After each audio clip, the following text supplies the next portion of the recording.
পথে আজব মেলা, চোর পুলিশের জমলো খেলা।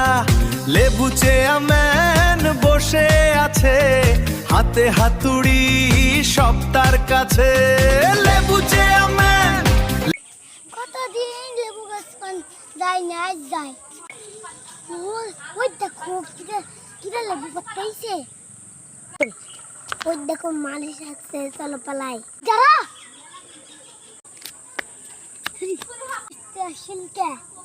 ভাই আমি লেবু চুরি করতেছিলাম, লেবু আমি পাততেছিলাম, তোমার অনুমতি পারলে কে? ভাই সরি, ভুল হয়ে গেছে, ভুলে আসতে পারতিস। ভাই সরি, ভুল হয়ে গেছে। না পুলিশকে ফোন দিচ্ছি। হ্যালো, হ্যাঁ কি হয়েছে? 100 টাকা, হ্যাঁ 100 টাকা পাইছি, 100 টাকা নিয়ে দাও। আমি আসছি, এই চোরটা ধরে পড়েছে, চোরটাকে নিয়ে যান। দাঁড়াও, নিয়ে যাইতাছি।